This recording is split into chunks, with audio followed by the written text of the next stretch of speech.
ADI is aiming to improve the quality of life of people with dementia and their family carers, including in Southeast Asia. So thank you all for attending and participating in this special webinar. Please do feel free to introduce yourselves in the chat box and share your questions and comments in there. We know that all of us have had to go through major adjustments in our everyday life due to the pandemic, the COVID-19 pandemic, and that this has also affected the youth communities around the world, as well as their journey of caring, especially for youth who have been playing several roles to support their parents.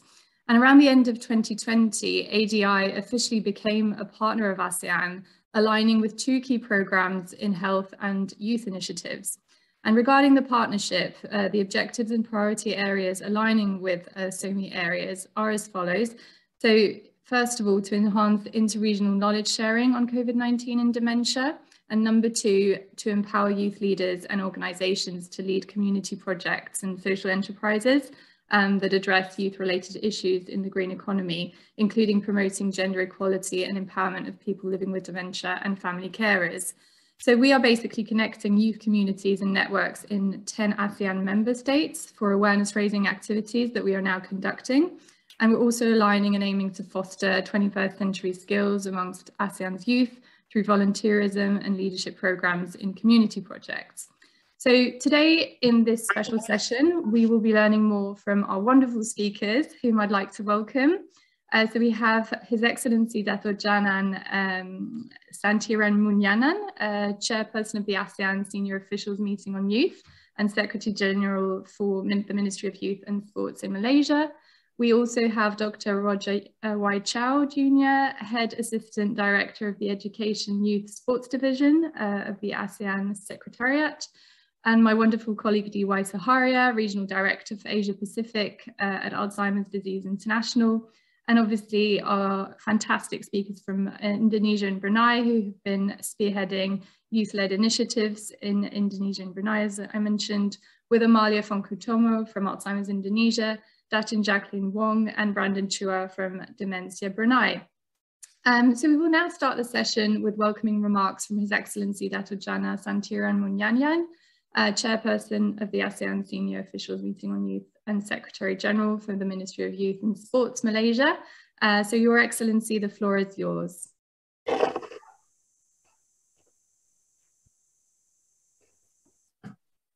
Honorable Ms. D.Y. Soharia, Regional Director, Asia Pacific Regional Alzheimer's Disease International, distinguished speakers, ladies and gentlemen, a very good afternoon to all of you.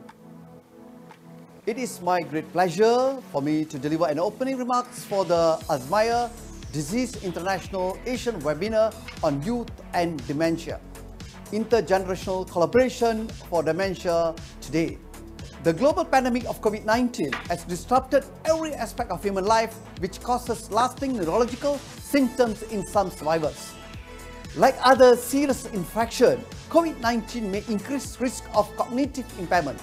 The causes of young onset dementia are similar to the diseases that usually causes dementia in older people. However, dementia in younger people often has different symptoms, even when it caused by the same diseases in the older people. Alzheimer's disease is in the most common type of the young onset dementia and may affect 1 in 3 younger people with dementia.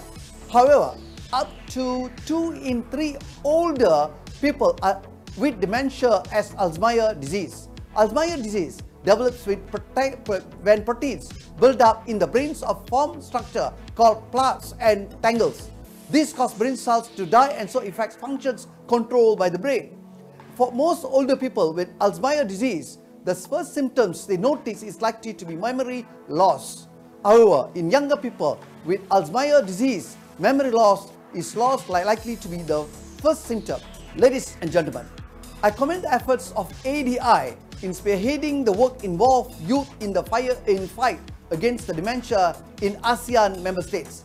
Among others, Brunei Darussalam trainer programs on dementia care skills, commemorations of World Dementia Month, active aging and risk reduction, intergenerational activities.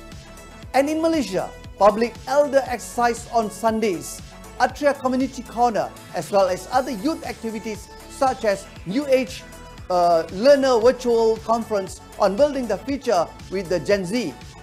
Building on the active role of ADI in initiating conversation of youth-led efforts on dementia and Alzheimer's disease in ASEAN, we should use this opportunity to bring in our young people and call for their leadership and creativity that will eventually help us to protect our loved ones and the communities from the disease. Youth development is a process that prepares young person to meet the challenges of adolescence and adulthood and to explore their full potential that help them to develop necessary skills and competencies. Volunteerism and leadership programs in community projects are indeed important approaches to foster 21st century skills among ASEAN youths. This is why I highly encourage youth leaders and organizations who are joining us today to develop deeper knowledge on Alzheimer's disease and dementia, as well as aging issues, towards creating dementia-friendly and age-friendly communities. The first step is to learn about the 10 warning signs of dementia, which we will hear later from the ADI. Consistent with the strategic direction of the ASEAN youth sector in encouraging youth's active participation in community development, this webinar should provide a safe space for all young participants to connect with one another and explore how they can participate in the fight against dementia and Alzheimer's disease. I am hopeful that the webinar will inspire youth leaders and organizations to lead community projects and social enterprises that supports the empowerment of people living with the dementia and the family caregivers. Ladies and gentlemen, government, NGOs, and youth associations must provide a diverse platform to allow all stakeholders to work cooperatively as a team with a shared objective to address current challenges and to prioritize youth development as our main agenda. This includes partnering up with the Youth of Asean. I would like to express my sincere gratitude to the ADI and ASEAN Secretariat for organizing the webinar and Youth and Dementia, Intergenerational Collaboration for Dementia, as a way to empower young people in the region. Let us continue to work closely with one another and uphold the ASEAN spirit of one vision, one identity, one community. Thank you. Thank you so much for your welcoming remarks and your support, Your Excellency, and we really look forward to our continued collaboration. So now, before we move on to our next speaker, I think we're going to have a little group photo facilitated by Michael, our member in Indonesia. He is the expert on this. So Michael, over to you. So please smile, everyone, and hopefully we can get everyone in the picture. Thank you, Michael. Okay, thank you, Laura. I will take a picture. There are 3 pages in here. I will take a picture on the page first. 1, 2, and 3. Okay, page 2. Hold on. Yeah. Okay, give the best smile. 1, 2, and 3. The third pages. That all good? 1, 2, and 3. Okay, back to you, Laura. Fantastic. Thank you so much, Michael, as usual. Thank you. So our next speaker is Dr. Roger Chow Jr., Head Assistant Director of the Education Youth Sports Division at ASEAN Secretariat. So since 2013, Dr. Chow has been engaged in the international education development sector in various capacities in various organisations, including UNESCO, UNICEF, the European Commission, DAAD, and the British Council. He has published in commissioned international reports, academic journals, and edited volumes in international media on regionalisation and internationalisation of higher education, teacher education and recognition of higher education, and the fourth industrial revolution in refugee education. He has a PhD on Asian and international studies from the City University of Hong Kong, a European Masters in lifelong learning, policy management from a consortium composed of the Danish School of Education, Aarhus University, University of Dusseldorf, and the University of Education, University of London, and also a Master's Education Mathematics from the University of the Philippines. So over to you, Dr. Chow. Thank you very much, Laura. Your Excellency, Datu Jana Munayan, Secretary General, Ministry of Youth and Sports, Malaysia, and the Chairperson of SAMI. D.Y. Suharya, Regional Director, Asia Pacific, Alzheimer's Disease International. Fellow advocates and fighters against Alzheimer's disease and dementia. Focal points and from ASEAN member states, SOMI. Good afternoon. Thank you for taking time to join this very important webinar focused on youth and intergenerational collaboration, in particular, within the context of Alzheimer's disease and dementia. My talk today will focus on the youth and what is it when we say intergenerational collaboration in relation to ASEAN community building. Can we go to the next slide, please? Next slide, thank you. When we talk about ASEAN, ASEAN has a population of more than 650 million taken as a region. But when we talk about ASEAN community, what do we actually look for? The ASEAN Community Vision 2025 states that it is a community that is rules-based, people-oriented, and take note, people-centered ASEAN community, where our people enjoy human rights and fundamental freedoms, higher quality of life, and benefits from the community building efforts and project, reinforcing our sense of togetherness and community common identity guided by the purpose and principles of the ASEAN Charter. Take note, higher quality of life and the benefits of community building. Higher quality of life is not limited to the youth, but it's also part of graceful aging. Next slide, please. And when we look at the elderly population across the ASEAN region, it has been growing from slightly more than 11% in 2000 to around 16.2% as of 2020. Essentially, the ASEAN region, not exactly at the same rate, but as a region, it's been the elderly population, which is from 55 to above 65 years of age, has been growing significantly. And that's over 20 years. It has grown to 16.2%. And the elderly population is actually part of the ASEAN community. Next slide, please. So when we talk about the elderly population, next slide. Okay. When we talk about the elderly population, now let's look at the youth, ASEAN youth. In 2017, there were 213 million representing the ASEAN youth, which is defined as 15 to 35 years of age, which is completely different from the UN definition of 15 to 24 years of age. Now, the ASEAN youth has been growing, and in 2019, there are 223 million ASEAN youth, which represents 34% of the total ASEAN population. There were discussions and forecasts that it will be a significant proportion of the ASEAN population by 2038. We did not put exact figures because the forecasts are kind of different, and with the COVID situation, we don't really know the situation and future development of the youth population. But then we have to realize that the link between the youth and the elderly population is very important, particularly when we talk about Alzheimer's and dementia. Next slide, please.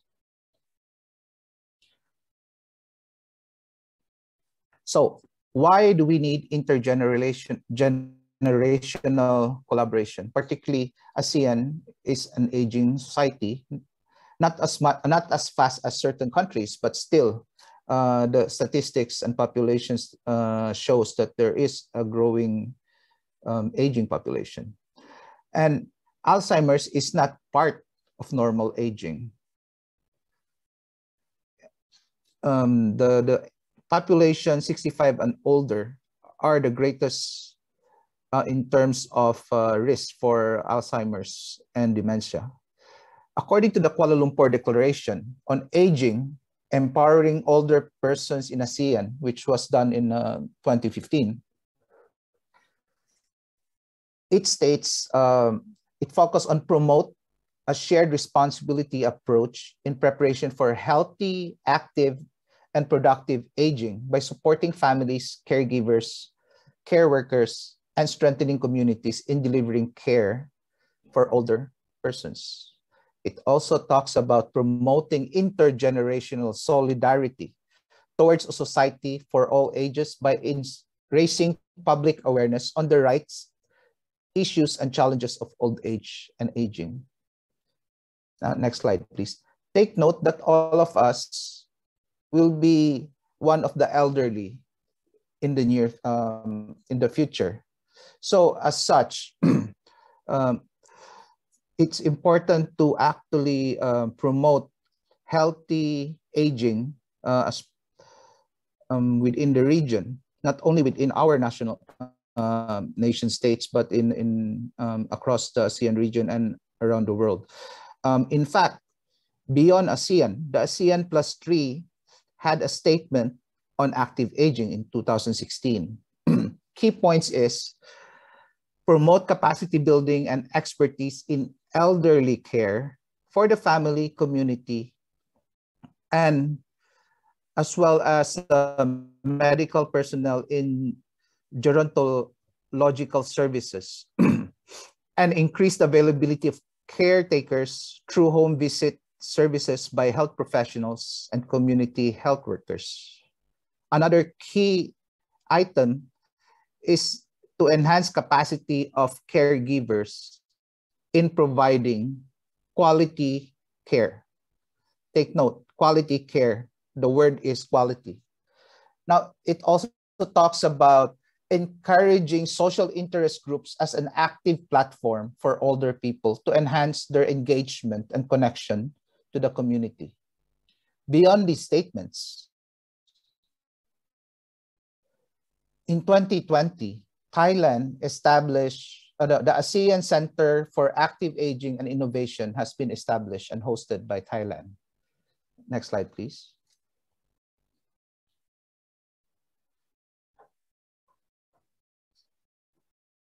Okay, now we've talked about the initiatives and statements at ASEAN and ASEAN +3 level, that the importance of intergenerational solidarity.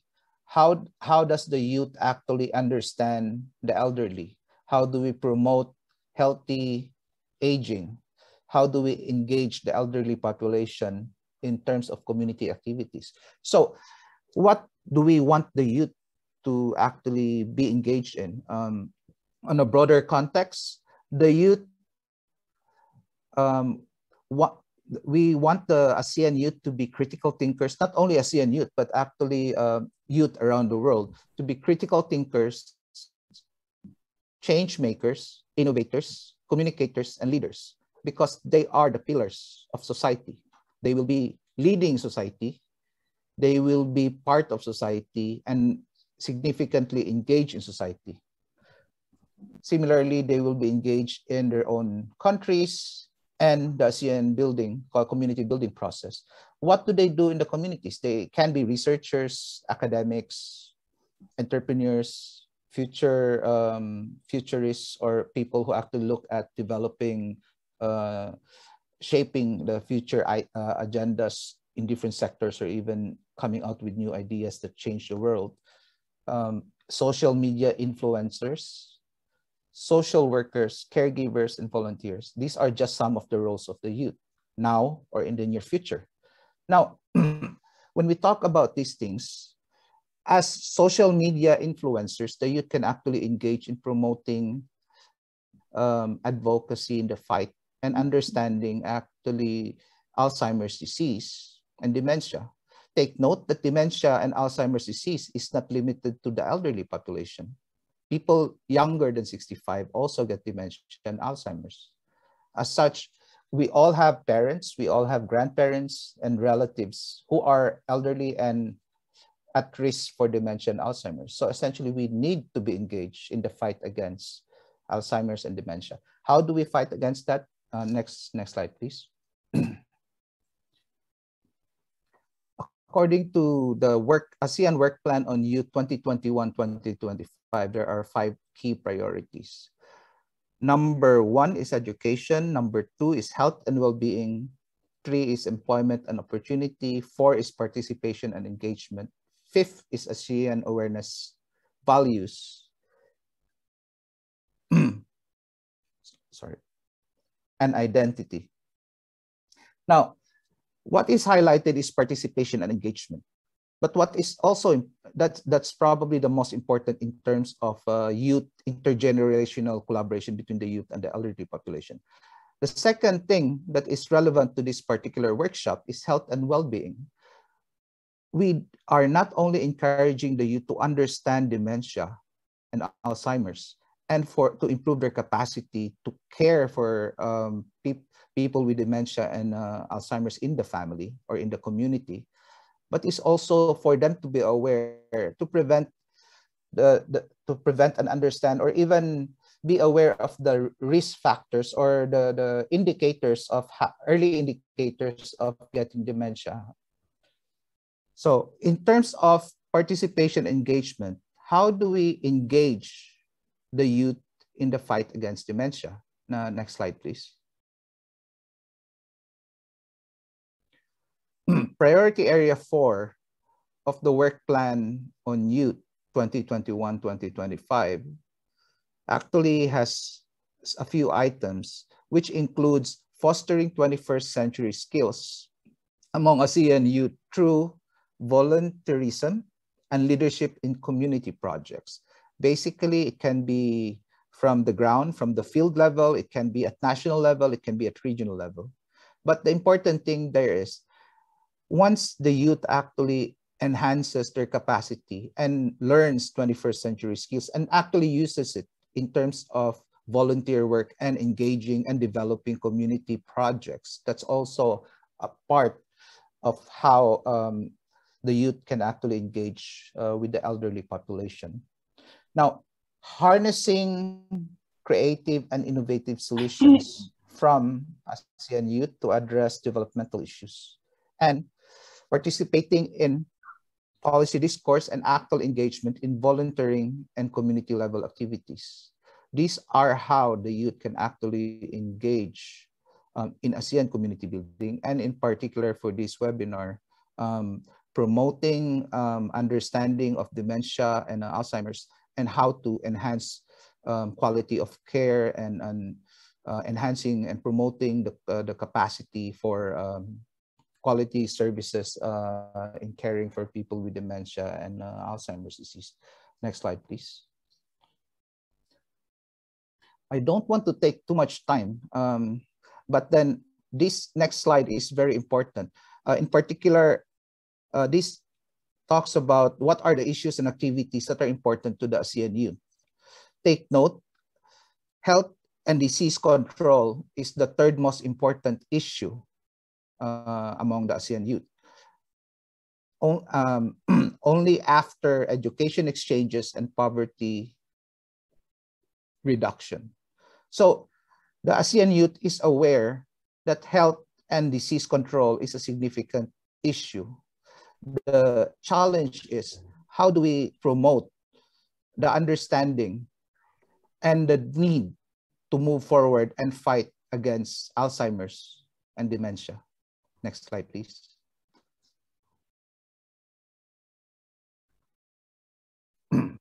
Essentially through regional policymaking, program formulation, and how encouraging youths to engage in various events, particularly conferences, competitions, come up with statements, organize collaborate with research centers and various ASEAN entities. In terms of community development, I've said it earlier, but social entrepreneurship, volunteerism, and basically even engaging more actively with the elderly population at home or relatives who are part of the elderly population.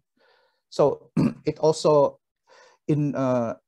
calls for involvement in volunteerism with not only in terms of social work or micro, small, and medium enterprises, but also with civil service organizations, creating and promoting through various platforms, including social media, to promote active engagement and furthering knowledge of the diseases such as Alzheimer's and dementia, which is, to my understanding, there's a lot of people who still lacks a better understanding of dementia and Alzheimer's, including myself.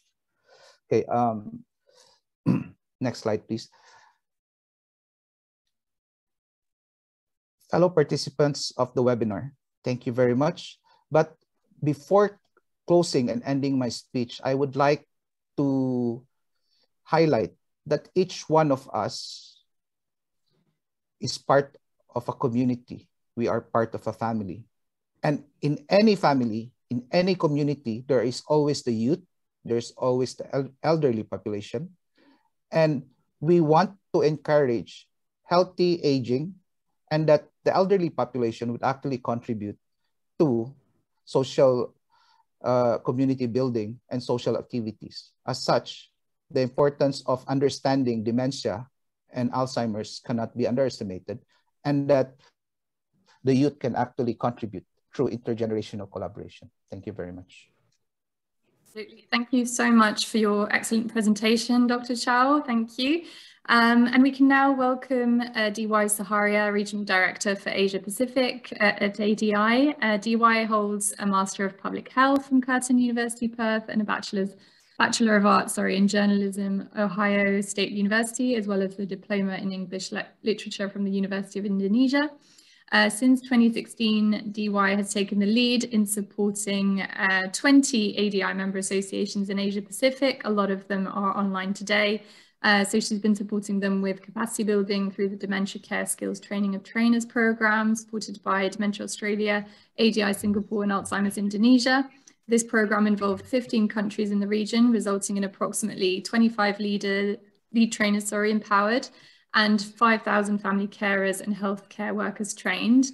DY's mother, unfortunately, was diagnosed with dementia back in 2009 and has been her source of inspiration in improving the quality of life of people with dementia, the carers, and intergenerations through the establishment of Alzheimer's Indonesia since 2013.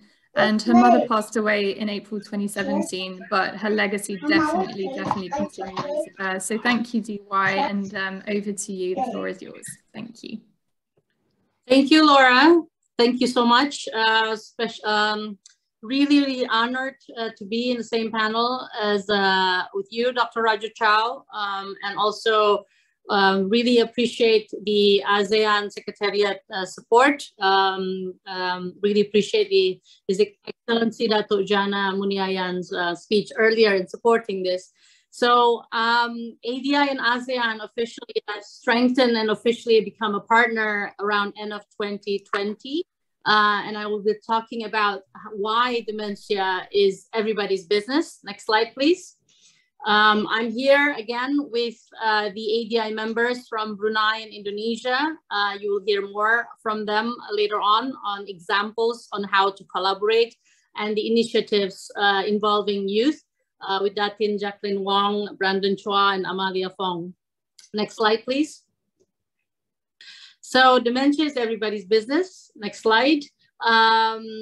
And dementia is actually a neurodegenerative disease affecting the brain, affecting daily life. It's involving symptoms, the 10 warning signs, the symptoms including memory loss, emotions, executive decision. So ADI, Alzheimer's Disease International, is the umbrella organization of more than 100 associations, 105 to be exact. And I'm overseeing 20 members in 4 sub-regions in East Asia, Southeast Asia, South Asia, and Oceania Pacific. Specifically in Southeast Asia, next slide, please. So every 3 seconds, someone in the world develops dementia, and currently 55 million people are living with dementia, 23 million in Asia Pacific, and approximately 3.5 million in Southeast Asia. And the numbers will triple in the next 12 years. And the economic consequences of this is currently costing the global economy of US $1.3 trillion, and it will rise to $2.8 trillion by 2030. And not only this, why it's everybody's business. Next slide, please. So in Southeast Asia, approximately 3.5 million people is estimated people with dementia, and it has an economic consequences, psychosocial, dementia care costs in the Asia Pacific region around $185 billion, and informal care, an annual global number of informal care hours provided to people with dementia living at home was about 82 billion hours in 2015. But I also would like to stress the importance of youth participation in the journey of caring, how dementia is affecting youth economically. And this is why our friends here in Indonesia and Brunei are going to share their stories. Indonesia with some initiatives involving movie festivals, cooking books, music, and including the 10 warning signs of the brochure that's actually going to be shared later on by Amalia. Other countries, including Singapore, Dementia Singapore has initiated and commissioned a short film titled 1,000 Cranes, depicting the dementia care journey from the perspective of a teenager. Dementia Singapore, our member, is also in talks with Ministry of Education, including a chapter on dementia awareness into social studies curriculum, conducting dementia awareness for many schools. And there's a Project We Forgot platform, a young caregiver in Singapore initiated to support young caregivers. In Vietnam, Dr. Roger earlier mentioned the importance of intergeneration. Vietnam actually have this collaboration between the government supported by World Bank and Asia Development Bank, Help Age, in the intergeneration club involving youth in Vietnam. And we have Tuan here from Vietnam. And in Thailand, there's dementia awareness and capacity building as well. One of the innovation, in Thailand, one of our member has a project, a startup program to create a one-stop service platform for dementia caregivers.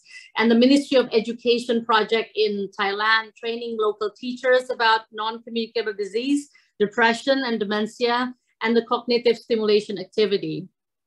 So these are examples, including Philippines, for instance. A daughter of a person living with dementia ran a marathon in Malaga, and she raised approximately $3,000 funds for helping people with dementia, and supported by the Association of Dementia Alzheimer's Philippines. I see from ADAP here, Phil Mendoza, thank you for joining. And in Malaysia, thank you, Gan and Jenny, who are joining here.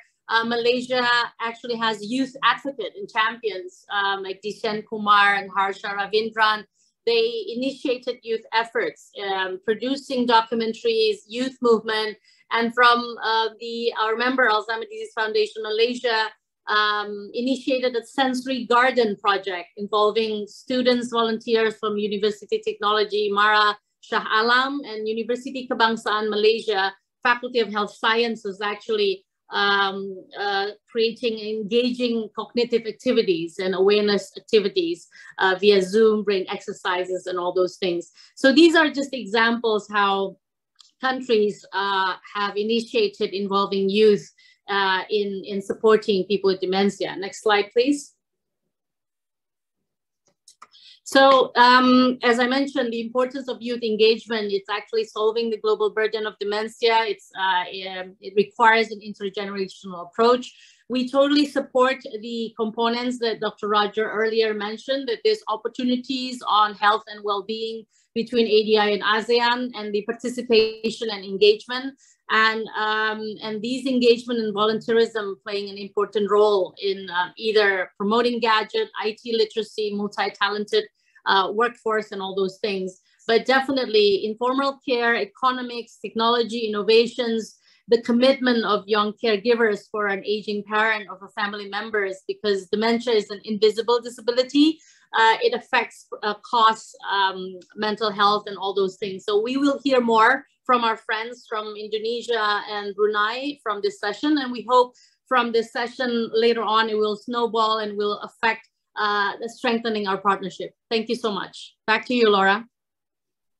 Thank you so much, DY, for a wonderful presentation as always, and such great examples from all over the region. And yes, dementia is indeed everybody's business, and everyone will be is or will be affected at some point in their lives. So thank you again, DY. So now we will learn a little bit more about the youth-led initiatives supporting and strengthening communities in Indonesia and Brunei. So we have three speakers with us that DY has mentioned: Amalia, Jacqueline, and Brandon. So I'm just going to give a brief summary of their backgrounds before we jump into the presentations. So I'll start with Amalia. So Amalia works from the Netherlands as the head of accreditation of ADI, and also as the Deputy Executive Director of Alzheimer's Indonesia and Chair of Alzheimer's Indonesia Netherlands. So her background is creative marketing, which might be a bit surprising, but after working for the global agencies Lowe, DDB, and Ogilvy, she started her own agency, Johara, which led her to do a pro bono project with Alzheimer's Indonesia. And she created the campaign, forgive me, I'm not going to pronounce this right, but it's Jangan Maklum, Jangan Pikun, do not underestimate memory loss. I wish I could speak the language, but I'm not quite there yet. So she also created a handy 10 signs accordion brochure that I'm sure she'll be showing you today, which has been translated now into over 15 languages. And with her 26 years expertise in creative marketing, she kind of manages to deliver simple messages on behavior in dementia awareness. So Amalia's here. I'll then move on to Datin Jacqueline Wong. She has been the honorary advisor to Dementia Brunei since 2018. And she was the former honorary secretary of the Alzheimer's Disease Foundation of Malaysia's executive committee. She's a member of ADI and DAI's Environmental Design Special Interest Group and the board director of Common Age. So unfortunately, Jacqueline's father-in-law was diagnosed with Alzheimer's and her mother-in-law had vascular dementia and Parkinson's disease. And both passed away in 2010. But the knowledge and the experience of caring for them continues to inspire her efforts and contribution to the community. So she has facilitated dementia care skills workshops and train the trainer programs. She's also involved in corporate social responsibility collaborations and public-private partnerships in Brunei, Darussalam, and Malaysia. And on a volunteer basis, she supports dementia-friendly and inclusive community initiatives and sustainable projects, especially those focused on improving the lives of the aging population, people with dementia, their carers, and families in the Asia-Pacific region. And of note is Jacqueline's establishment. I know that we've mentioned this already, but the Atria ADFM Community Corner, which was launched in conjunction with World Alzheimer's Month in 2017. And this initiative, which was organised in collaboration with the Atria Shopping Gallery, is considered to be the first age and dementia-friendly mall in Malaysia and the first in the Asia-Pacific region. And she's also spearheaded ADI's Asia-Pacific Youth Engagement Programme, and facilitated, organised the YEP Symposium at the 34th ADI International Conference in December 2020, and before that also a session during the regional meeting in Malaysia in 2019. She also mentors young people in the Asia-Pacific region involved in WHO Futures. And apart from all this volunteer work, she is founder and special projects advisor to 2 multi-award winning publishing agencies in Brunei and in Malaysia. So yes, a very full resume there, Jacqueline. Thank you so much for being with us. And now I'll move on to Brandon, who is Brandon Chua, who is a 4th year student in design and creative industries. He's currently attending the University of Brunei Darussalam. And he has been one of the main carers for his grandmother, who has been diagnosed with dementia. And being a carer and seeing his own grandmother with dementia has piqued his interest in learning and understanding about dementia better. And this was why in 2021, as part of UBD's Discovery Year programme, Branda chose Dementia Brunei as his placement area. And since then, he has been an active spokesperson and an advocate for young carers and dementia in Brunei. And most recently, he was invited as one of the speakers for a national forum hosted by Dementia Brunei and the Ministry of Culture, Youth and Sports. And he's also been actively assisting the association in helping other students under the Discovery Year program and giving them more experiential insights on being a carer and how his grandmother lives as a person with dementia. So 3 absolutely fantastic speakers. I can't wait to hear your presentations. We'll start with Amalia, and please note that we'll go straight to Jackie and Brandon after Amalia. So over to you, thank you. Thank you very much, Laura. Thank you, ADI, ASEAN, and respected speakers. It's been an honor to be here, to be part of these sessions on behalf of my Alzheimer's Indonesia team, and I can spot many of them here attending our session. So it's really an honor to present it here on behalf of the whole team from Indonesia. Next, please. Yes, and next, please. ADI, Alzheimer's Indonesia and ASEAN is starting the collaborations with ASEAN, is starting with the sessions with the ASEAN Women Circles back in 2018. At that time, we have Alzheimer's awareness sessions, doing a brain gym, and the collaborations is not stopped in 2018, and it continues till next year's. In here, we can see we have dementia, Alzheimer's awareness sessions in the Philippine embassies during the pandemic. The session 2018 is starting before the pandemic time, and it's not just stopping there, and we are continuing in 2021 with the Philippine embassies. And continuing with the ASEAN Women Circles, we don't want to stop the collaborations with the ASEAN. And we decide to adapt and to translate the 10 signs of dementia, as Laura mentions. Hopefully, okay, this is in English. This is a really handy 10 signs of dementia, symptoms of dementia. It starts in Bahasa Indonesia and adapt to many language. As you can see here, adapting in Arabic, in Dutch, in French. And now we have 10 language and cultures in ASEAN countries.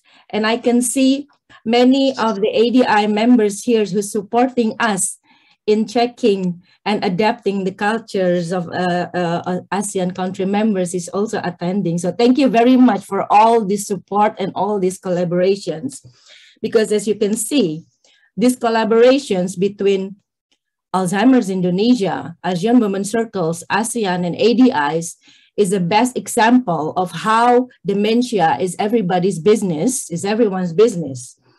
ASEAN Women Circles and the embassies in Jakarta, the ASEAN embassies countries in Jakarta as a government, as part of the government is supporting, and ADI as a global NGO, and ADI local members, Alzheimer's Indonesia, and in Thailand, ADFM, Dementia Brunei, and Dementia Singapore, and everybody's from ASEAN countries and as ADI members is supporting and collaborating with these 10 signs of brochures.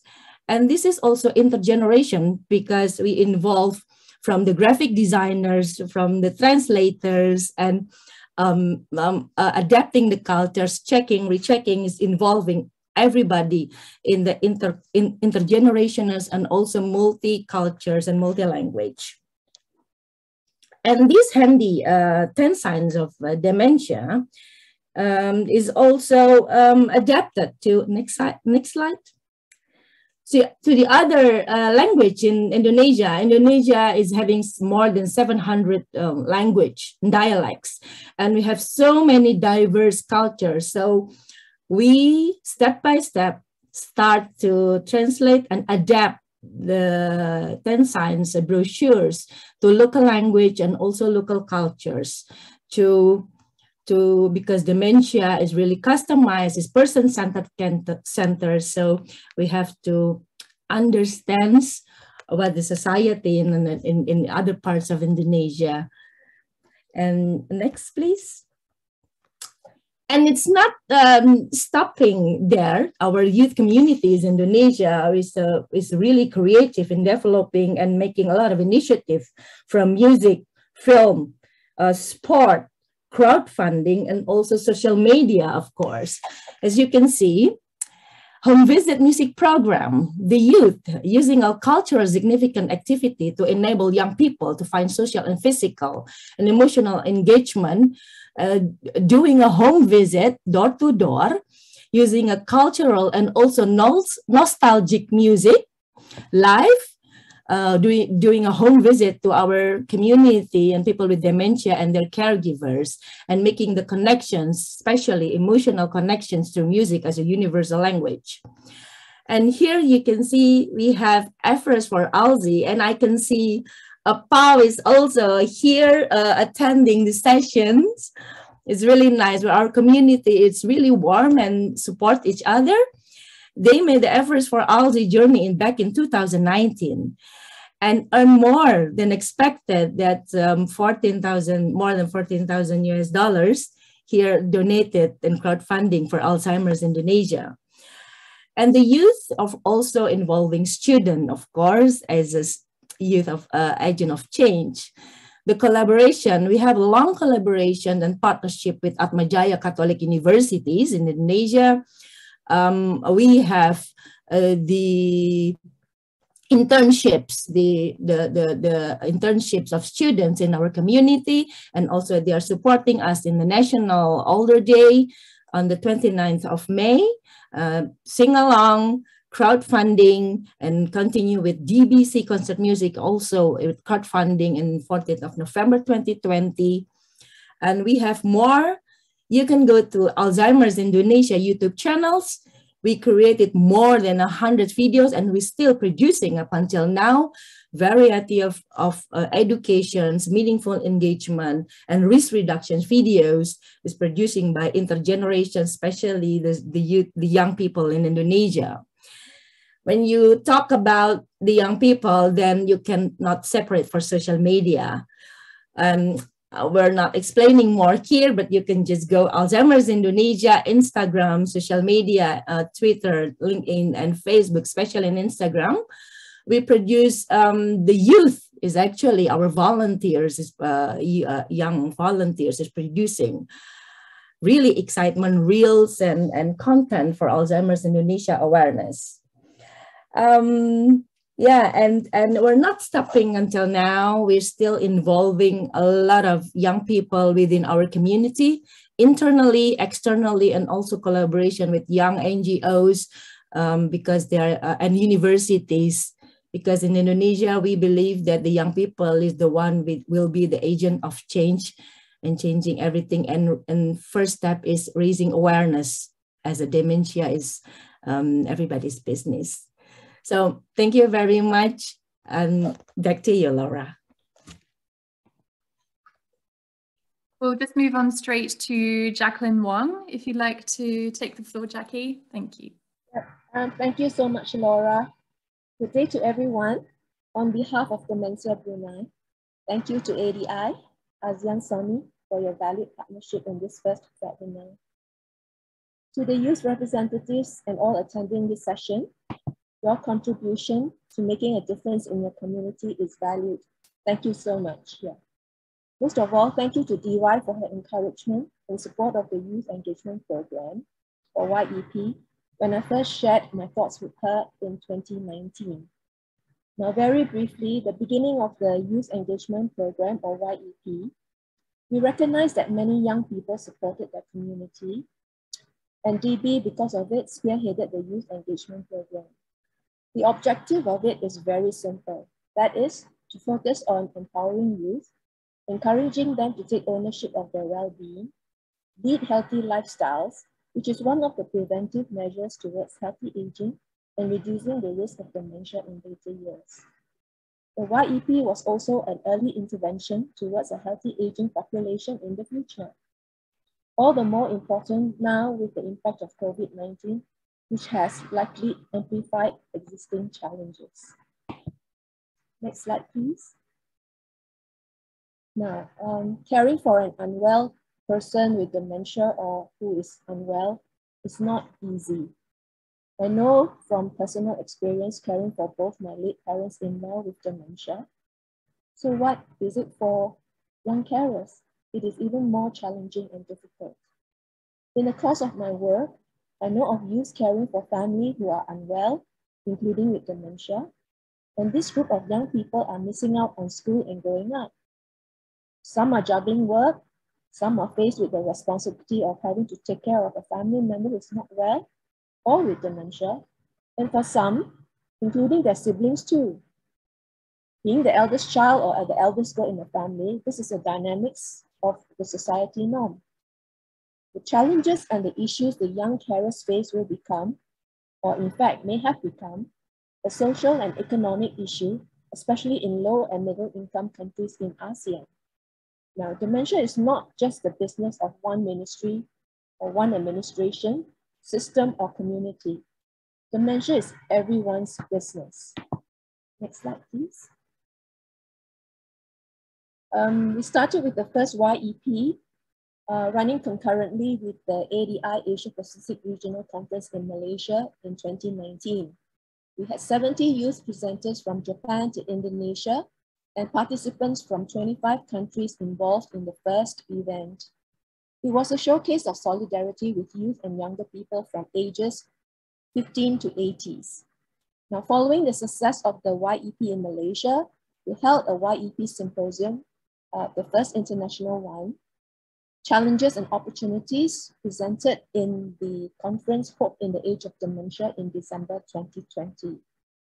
The YEP provides a platform for young people's voices to be heard, to shed light on their issues and challenges, and of their experiences with aging and dementia. It is also of heartwarming stories of how our youth are aiding their communities while they are learning and growing as individuals themselves.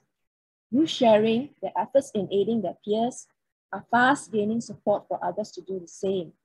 Now, this further engages more people, not only local in ASEAN, but beyond borders. Next. Next, please. Following the first two YEPs, the prolonged COVID-19 pandemic has impacted all, including youth and especially young carers. Many were unable to attend school or further their education at home, affecting personal growth, development, and mental well-being.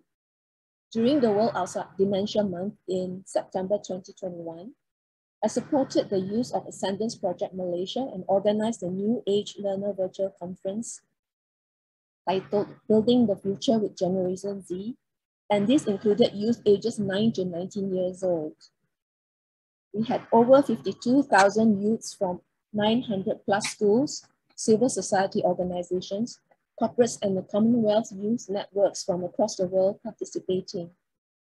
This peer-to-peer program was conducted by 30 successful youth entrepreneurs and change makers from the US, Italy, Tanzania, Africa, India, UK, Ireland, and even Malaysia. Many benefited from peer support in personal well-being, helped and positively developed themselves towards their goal. This program aims to cultivate self-confidence via soft skills, setting holistic goals, self-improvement, as well as support in developing leadership skills. We aim to impact 1 million youth within the span of 5 years. Next. Now for Brunei, besides prevalence of non-communicable diseases like diabetes, obesity, hypertension, which ranks Brunei as one of the highest in the ASEAN, another grave challenge is its rapidly aging population. There is no aged care home or daycare centers facilities in Brunei. With a small population of less than 500,000, Brunei is a close-knit community, and families are responsible for the care of older people and those unwell. In 2018, Dementia Brunei was incepted. We started by raising awareness of dementia through talks which covers topics on healthy aging, signs of dementia, and better understanding of dementia. Now, with better understanding, reduces stigma and discrimination. Dementia Brunei collaborates with the Health Promotion Center, Ministry of Health, and through it provides dementia care skills training workshops for carers, healthcare workers, allied professionals to support in building local capacity and sustainability in our community through our collaboration with 3 ministries. During the COVID-19 pandemic, the care skills training has helped carers and family members to manage, cope, and also to support others. Regular virtual discussions, coffee chats, and webinars provided respite and camaraderie. This is to show that you are not alone. To date, Dementia Brunei has conducted over 20 workshops, 1 train the trainer program, and have trained over 400 people who are carers, healthcare workers, and allied professionals. Now, when you look at 400, it sounds a small number. But when it is compared to, for example, a population like Malaysia, 32 million, Brunei's 400 translates to over 28,000 people have been trained in care skills to support to care for older people or those with dementia. Dementia Brunei also collaborates with ministries, private sector, and the community towards aligning all our efforts in aspiring towards Brunei becoming a healthy aging and inclusive nation by Brunei Vision 2035. I believe an inclusive community starts with all of us. Healthy aging and risk reducing dementia is everyone's business. Here are some of the images that are some of the projects and programs we have run prior COVID-19. Next, please. During the COVID-19, our youth were inspired to step up to serve during the pandemic. We have volunteerism in quarantine and isolation logistics, blood donation drive, food and PPE distribution, district border checks, and so on and so forth. Now, youth and young people involvement and engagement is very crucial. After all, we will all grow old one day. Our youth are also our future leaders. They are working together with us to rethink, rebuild, and improve equitable, sustainable, and inclusive future for ASEAN. The efforts and initiatives from our young people have really inspired and given me so much to look forward to post-COVID-19 and beyond. Now, on this note, I hand it over to Brandon, a volunteer with Dementia Brunei, who will be sharing his story and experience engaging with the community. Terima kasih. Thank you. Thank you very much, Jacqueline. Hello, everyone. First and foremost, I would like to say that it's an honor to speak up on my experience today. To begin, allow me to give you an idea what the Discovery Year program is. University Brunei Darussalam, or UBD for short, has a Gen X program which focuses on experiential learning. The objective is to have students learn outside of their classroom environment in the Discovery Year program, which is just short for DY, which is mandatory for every third-year student in UBD.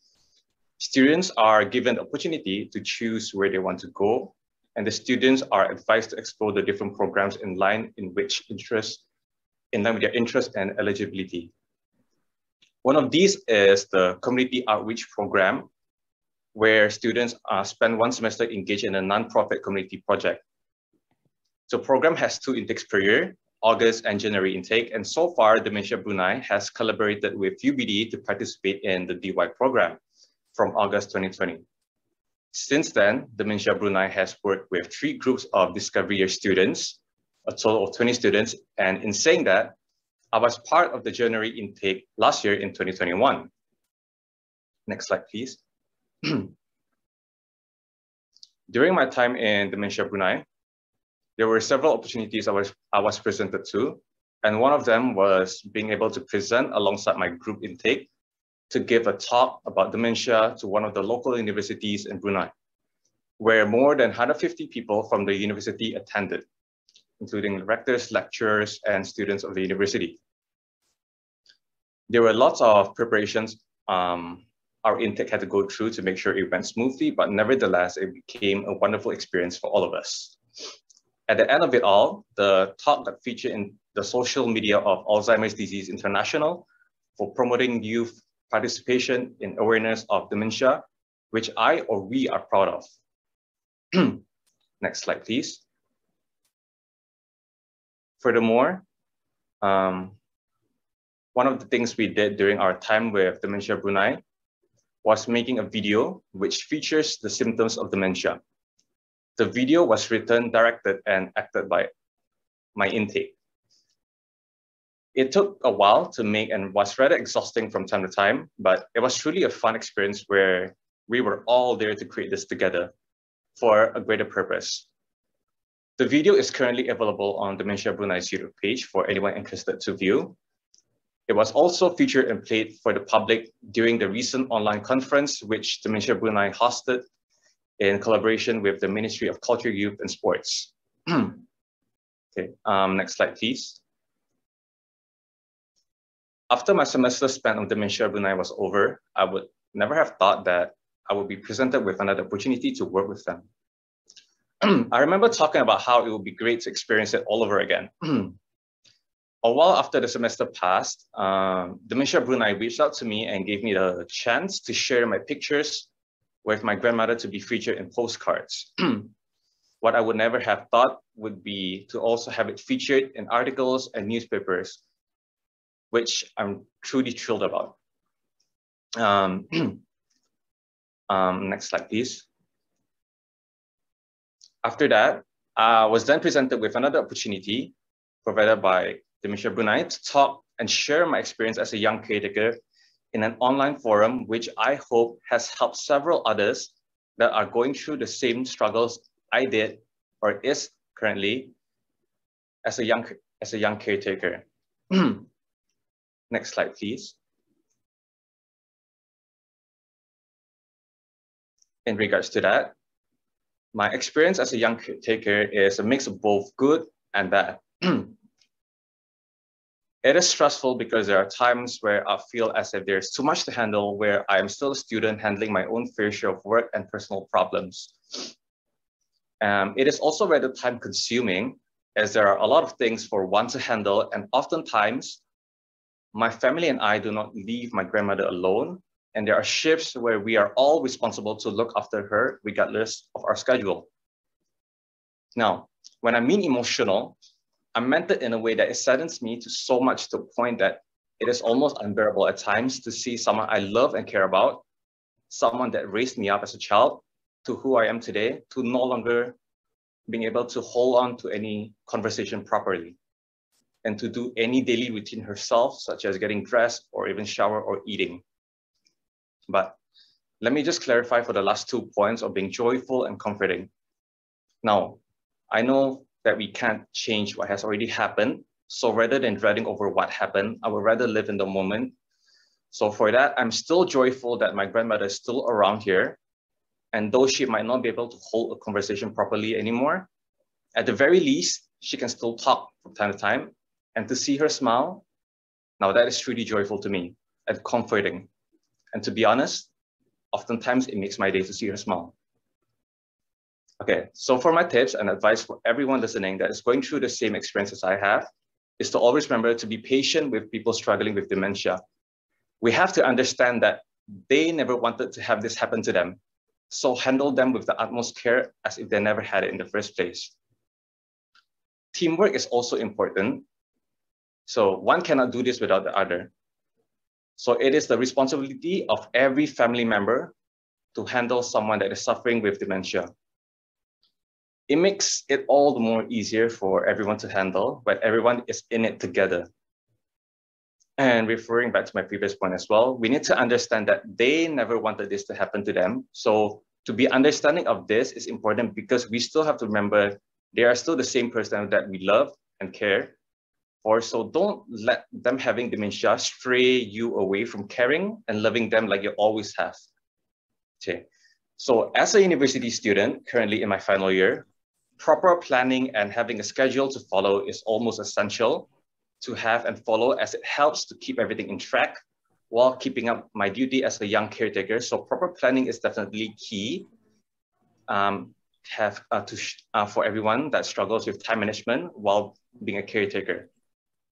Okay, lastly, this is my favorite one. It is me time. So what this means is to do whatever that you love to do on specific days or time. Devote a time or some days for yourself.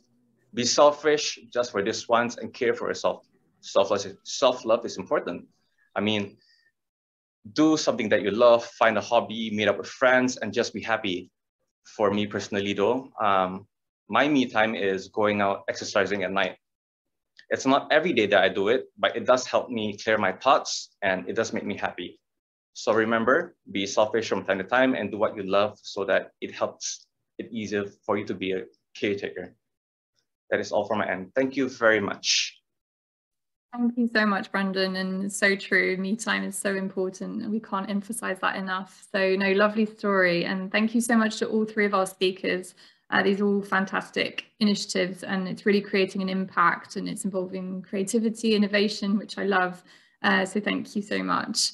We're now going to open up the Q&A session. I'm just conscious that we've gone over time a little bit. So if you do have some questions, please write them in the chat box. And if we can't answer them today, we'll obviously reply by email. Our speakers will get back to you. But I guess my first question will go to Dr. Chow. One of the questions is, what's next in terms of the collaboration between ADI and ASEAN? Any thoughts on that, Dr. Chow? Well, primarily we can always organize youth events to inform the youth on the importance of understanding Alzheimer's and dementia for their own consumption, but also for capacity building in elderly care, especially the family, and promote doing local community projects initially to engage and enhance the quantity and eventually quality of home service and even community care. There are a lot of things to do. You know, we need to discuss that. I can't commit immediately because there are protocols and formalities to, but I'm sure we can do something. Yes, of course. Thank you so much, Dr. Chow. Thank you. DY, do you want to jump in? Yeah, I really appreciate Dr. Roger Chow's support on this. I think what we've been sharing is showing some examples from the region. And it's really important to connect the dots. And that's why earlier I had a chance to mention to Dr. Roger about momentum. So October is Mental Health and Older Persons Day, for instance, and September is World Alzheimer's Month. I think it would be good to organize something involving youth in the ASEAN member states.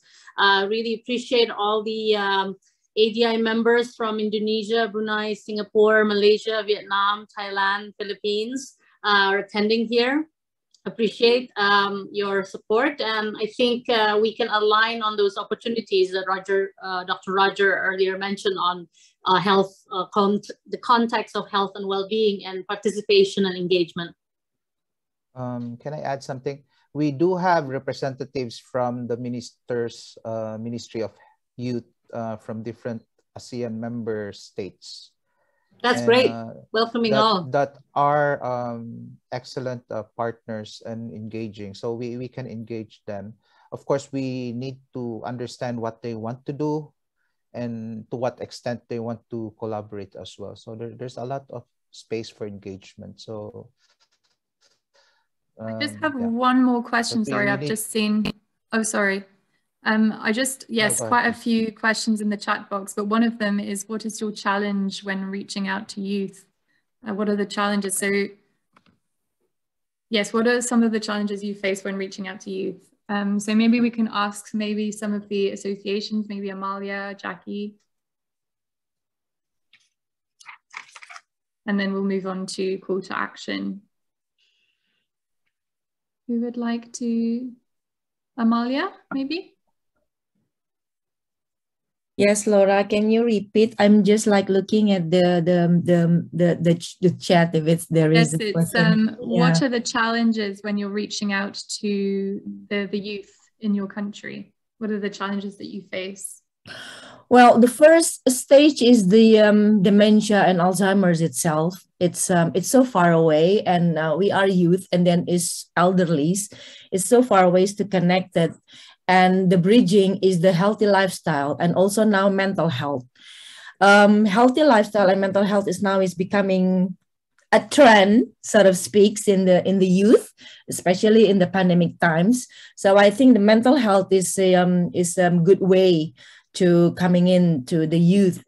So the great challenge is connecting the message, which is Alzheimer's is still a stigma in Indonesia, and it's for them it's so far away, and there's nothing they can do. So the first the medical doctors, the psychologists, students and medical student is maybe more related, but for musicians, for musicians and filmmakers, the creative industries is so far away. But now, since everything, it's more awareness, I think it's important, and how we explain that bridging within the Alzheimer's and dementia message and related to the youth, and related to their lifestyle and daily, as also as members of the family. For another question, but DY's already responded in the chat box about do we have any groups or WhatsApp or Telegram? So DY has obviously shared the WhatsApp, the LV WhatsApp and phone number on the chat box. So please do feel free to ask your questions in the chat box. Unfortunately, we won't have time to cover them all today in the Q&A session because we've run out of time, but we will answer them by email. So DY, I'll hand it over to you for the call to action and closing remarks. Thank you, Laura. So there's a slide on that. I just also saw Trish's question in the chat box. Hopefully we can connect the dots and explore collaboration with Bolo as well. And I also include the information about Alzheimer's Disease International. We're really open for this collaboration. So the call to action is for the importance of youth engagement, definitely through engaging and mobilizing younger persons. Ministry of the government, Ministry of Youth and Sports could utilize all the resources and civil society helping the public health crisis of dementia and aging. It's important that young people have a good understanding of dementia and other non-communicable disease, mental health, public health issues, including the potentials of preventing through risk reduction, volunteerism, benefiting younger people through the development of vocational skills, and the understanding on the needs of the elderly.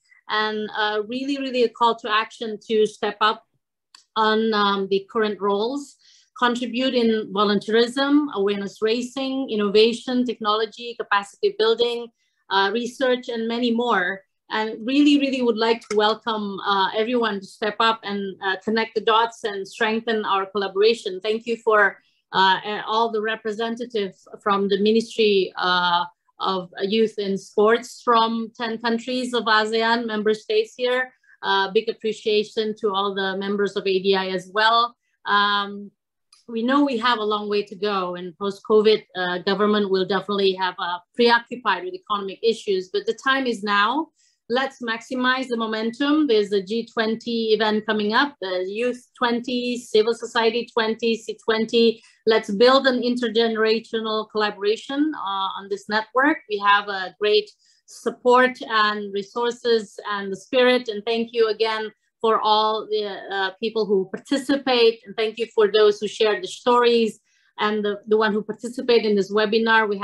We hope that many more young people from other countries will strengthen our network with ADI and ASEAN and contribute in any way we can. So thank you so much.